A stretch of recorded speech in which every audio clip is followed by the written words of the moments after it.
Welcome dear students on my channel Dhamaka Coaching. In this video I will teach you NCERT examples of chapter number 6 triangles. In this I will teach you from question number, or you can say from example number 1 to example number 4. Okay तो आइए शुरू करते हैं example number 1 से।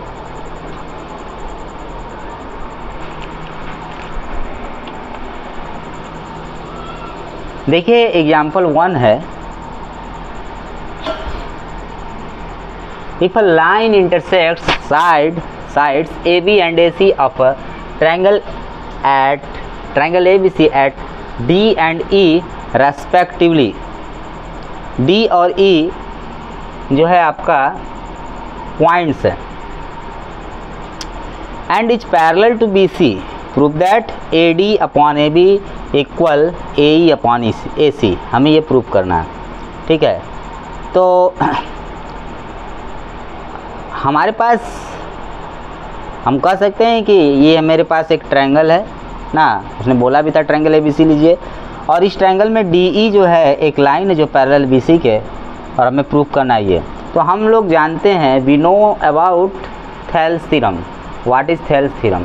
Thales theorem क्या होता है कि अगर किसी ट्रायंगल किसी दो साइड को एक लाइन जो है सेम रेशियो में, एक लाइन जो है उसके दो साइड को डिवाइड करता है, ठीक है, और वो लाइन पैरेलल होता है उसके तीसरे साइड के, तो वो लाइन का काम जो है, जो डिवाइड किया है उसको दो साइडों को डिवाइड किया है, तो वहाँ पर जो डिवीज़न होगा वो सेम रेशियो में होगा, ठीक है। तो आइए थेल्स थ्योरम का यूज करते हैं। यहाँ मैं लिख देता हूँ, since DE parallel BC, okay, therefore by Thales theorem what we can write here, AD upon DB equal to AE upon EC. Okay, now reciprocal this equation, इसको मैं दोनों तरफ जो रेशियो है मैं क्या करूँगा, रेसिप्रोकल करूँगा। तो क्या हो जाएगा, DB upon AD equal EC upon AE। अगर मैं रेसिप्रोकल नहीं करूँगा तो मेरा जो रिजल्ट है प्रूफ करने का वो नहीं आएगा। तो अब देखिए, इसके बाद रेसिप्रोकल कर दिया, अब दोनों साइड में 1 ऐड कर दूंगा। क्या कर दूंगा, I will add 1 to the both side of this equation. Add कर दीजिए 1,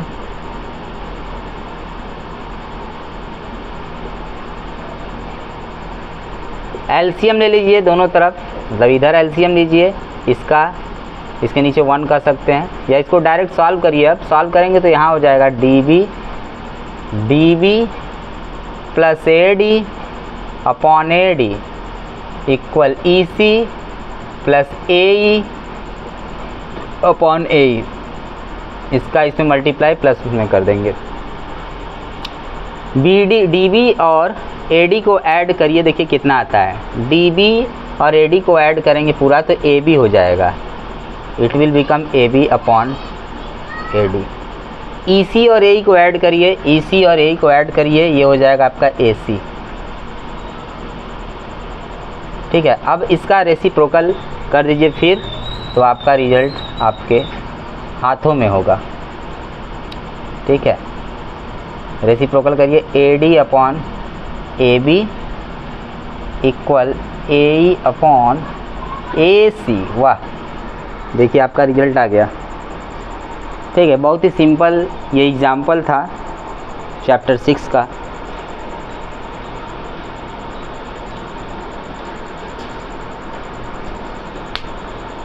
तो ये रिजल्ट बहुत से क्वेश्चन में आप यूज कर सकते हैं, ठीक है।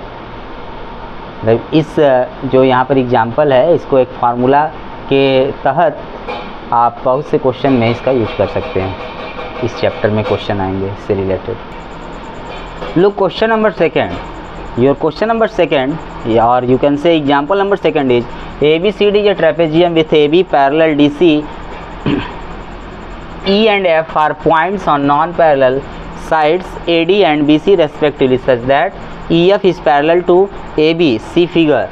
So that AE upon ED is equal to BF upon FC.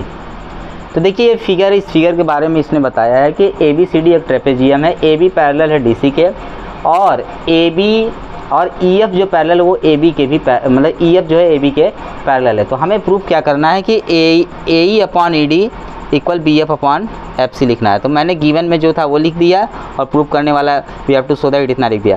अब देखिए हमको AE upon ED equal proof करना है BF अपॉन FC। ये होगा कैसे? बिना कंस्ट्रक्शन के तो होने वाला नहीं है, इसीलिए ये चैप्टर आपका जो है कि बहुत ही टफ हो जाता है। टफ इसलिए होता है क्योंकि इसमें कंस्ट्रक्शन कब, कौन सा कंस्ट्रक्शन कैसे करना है, ये बातों को नोटिस करना होगा। ये नोटिस तभी हो सकता है जब आपके माइंड में जितने भी इसमें थ्योरम्स हैं ना, जितने भी इस चैप्टर में थ्योरम्स है वो आपके माइंड में चलते रहना चाहिए। उसी को मतलब एक तरह से कॉन्सेप्ट मानकर हम लोग पता कर सकते हैं कि कौन से फिगर में, कौन से ज्योमेट्रिकल फिगर जो है उसमें कौन सा हम लोग थ्योरम अप्लाई कर सकते हैं।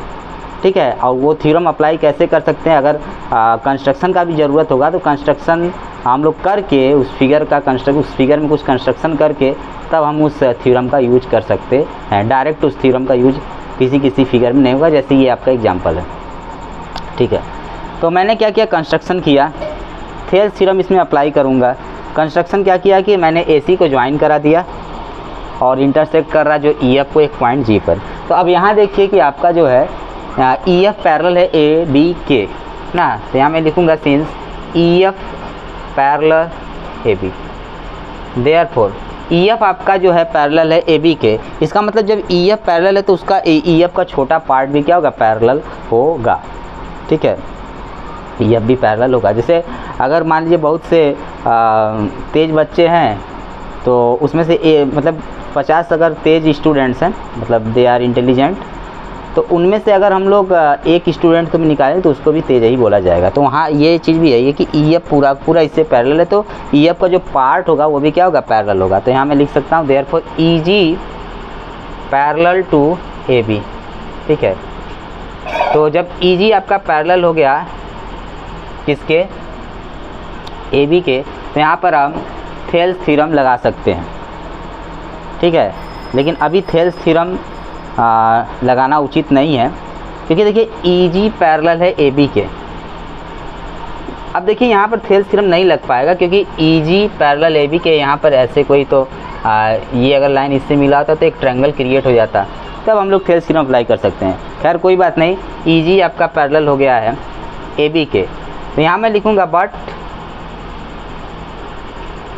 AB पैरेलल है और किसके, गिवन ये बात DC के, AB पैरेलल है DC के भी ना, तो AB पैरेलल है DC के, AB पैरेलल है EG के, देयरफॉर हम लोग कह सकते हैं कि EG पैरेलल हो जाएगा DC के। ठीक है, यहाँ पर देखिए एक बार AG पैरेलल है AB के और AB पैरेलल DC के, तो आपस में ये तीनों क्या है, पैरेलल हैं। ठीक है, तो मैं लिख दिया AG पैरेलल DC। ठीक है, इतना नोट करिए, इसके बाद ऊपर लिखूँगा मैं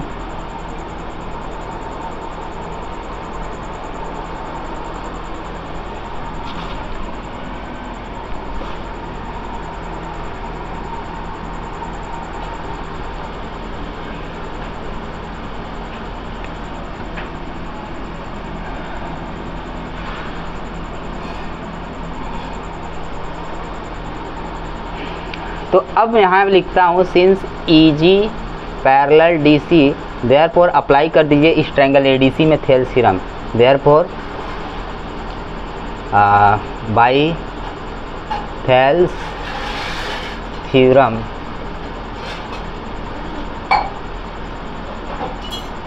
क्या हो जाएगा, इस ट्रायंगल में अप्लाई करेंगे तो AE upon ED is equal to AG upon GC हो गया।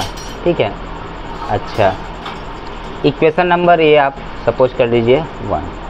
ठीक है, तो अब देखिए फिर हमारे पास EF पैरेलल है AB के, यहाँ था EF पैरेलल AB के, तो GF भी पैरेलल होगा AB के। तो यहाँ मैं और लिखूँगा also GF parallel AB, therefore again applying लिख देता हूँ, again applying Thales theorem in triangle ACB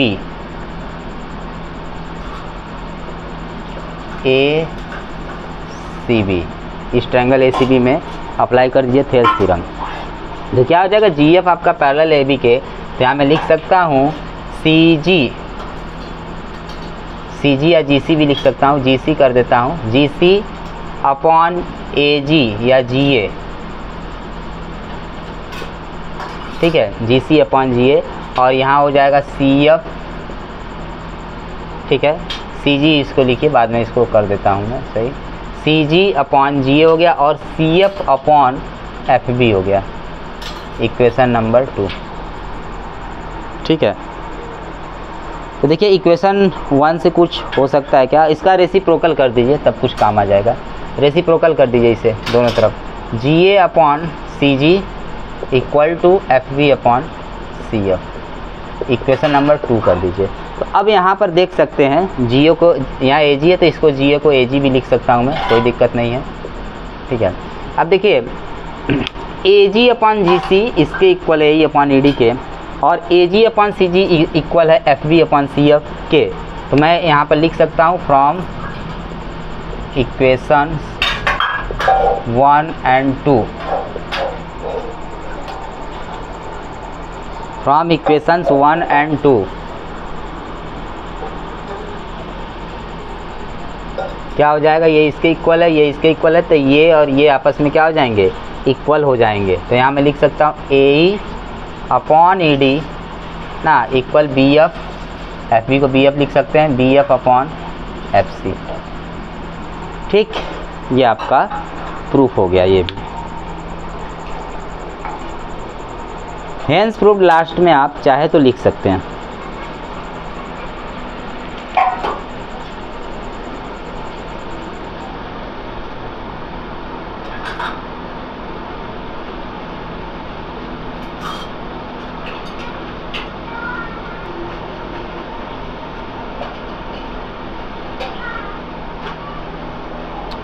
तो देखिए क्वेश्चन नंबर 3 क्या है, in figure PS upon SQ equal to PT upon TR and angle PST equal to angle PRQ, और proof करना है कि PQR एक आइसोसेलेस ट्रायंगल है।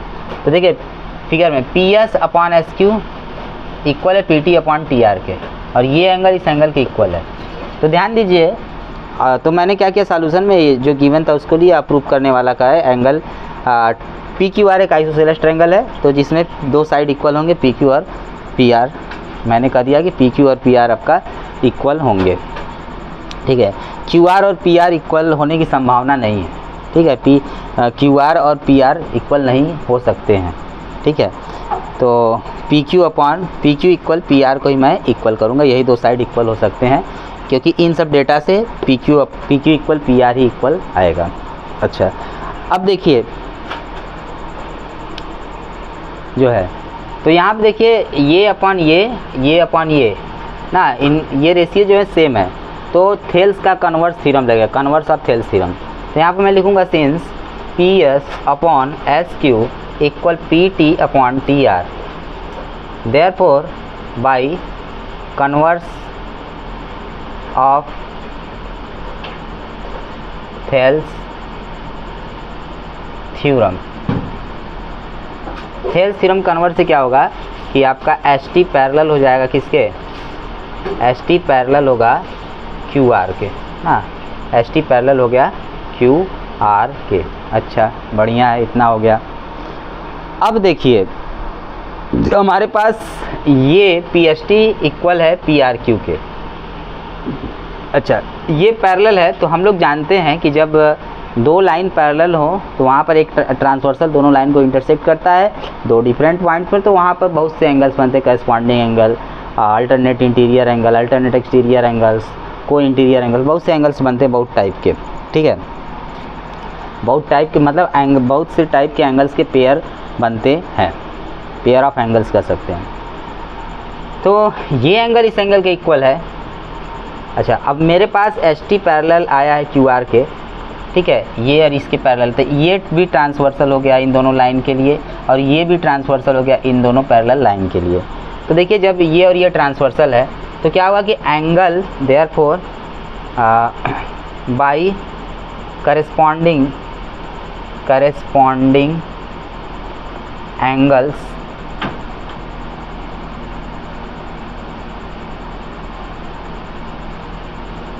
बाई करेस्पॉन्डिंग एंगल्स के द्वारा क्या होगा कि आपका angle P S T equal हो जाएगा इस वाले एंगल के, एंगल पी क्यू आर के, ठीक है, एंगल पी क्यू आर के क्या हो जाएगा, इक्वल हो जाएगा। ये आपका इक्वेशन नंबर 1 हो गया। अब देखिए इसको 2 मान लेते हैं, इसको 1 मान लीजिए, इस वाले को, ठीक है, इतना नोट कर लीजिए।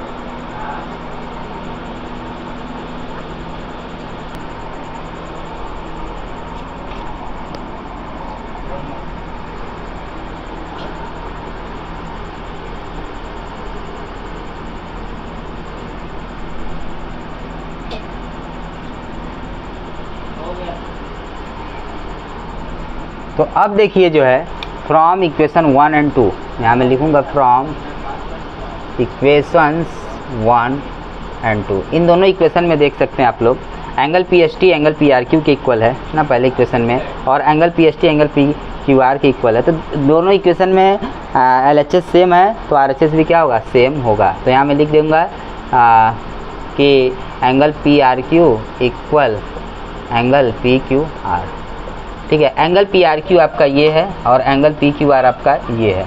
तो देखिए ये और ये दोनों एंगल इक्वल हैं। तो किसी ट्रायंगल में अगर 2 एंगल इक्वल हो, उनके अपोजिट जो साइड्स होते हैं वो भी क्या होते हैं, इक्वल होते हैं। तो यहाँ मैं लिख दूँगा देयरफॉर पी आर क्यू के अपोजिट है पी क्यू और इसके अपोजिट है पी आर। तो ये आपका आप यही प्रूव करना था। तो यहाँ मैं लिख देता हूँ so P Q R is an isosceles triangle. ये आपका प्रूफ हो गया। So this is your third question. अब इसके बाद मैं चौथा क्वेश्चन या चौथा एग्जाम्पल को भी सॉल्व करा दूंगा। मुझे आशा है कि आप लोग को मेरा वीडियो ज़रूर ही समझ में आ रहा होगा। आपके बोर्ड के एग्ज़ाम के लिए बहुत ही इम्पॉर्टेंट ये सब वीडियोज़ हैं। देखिए क्वेश्चन नंबर 4 है, in figure if P Q parallel R S prove that triangle P O Q is similar to triangle S O R. Triangle P O Q जो है हमको सिमिलर करना है ट्रायंगल एस ओ आर के। तो given जो है उसको मैंने लिख दिया, क्या प्रूफ करना है उसको लिख दिया। अब इन दोनों ट्रायंगल में देखिए पी ओ क्यू और एस ओ आर में देखिए, यहाँ देखिए ये लाइन इंटरसेक्ट कर रहा है तो ये एंगल वर्टिकली अपोजिट होगा, इक्वल होगा। अब इसके बाद ये और ये दोनों पैरेलल है तो ये एंगल और ये एंगल अल्टरनेट इंटीरियर एंगल से क्या हो जाएंगे, इक्वल हो जाएंगे, ठीक है। तो बस दोनों में 2 एंगल क्या हो गए, इक्वल मिल गए, 2 एंगल इक्वल मिले, ठीक है। तो इसलिए इसमें कौन कौन सा सिमिलरिटी लगेगा, एंगल सिमिलरिटी से ये दोनों ट्रायंगल क्या हो जाएंगे, सिमिलर हो जाएंगे, ठीक है। 2 एंगल हमको इक्वल मिल गए हैं, 2 एंगल, तो पहले में भी ट्रायंगल में भी 2, दूसरे ट्रायंगल में भी 2 एंगल जो हैं आपस में इक्वल हैं। तो यहाँ देखिए मैं लिखूँगा since P Q parallel R S therefore by alternate interior angles से क्या हो जाएगा कि आपका angle P Q Q equal होगा एंगल आर ओ एस के, ठीक। और इसके बाद क्या हो जाएगा कि एंगल पी ओ क्यू एक मिनट, यहाँ गड़बड़ हो गया आपका। यहाँ होगा आपका angle Q P O equal R S O, ठीक है। और इस वाले में क्या होगा, angle P O Q equal होगा एंगल आर ओ एस के by V O S, vertically opposite angle से, ठीक है। Therefore by angle similarity criteria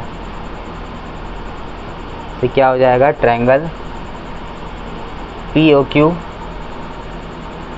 similar होगा ट्रायंगल एस ओ आर के। तो इस तरह से आपका चौथा जो एग्जाम्पल था वो भी कंप्लीट हुआ, प्रूफ करने वाला था। नोट कर लीजिए इसे।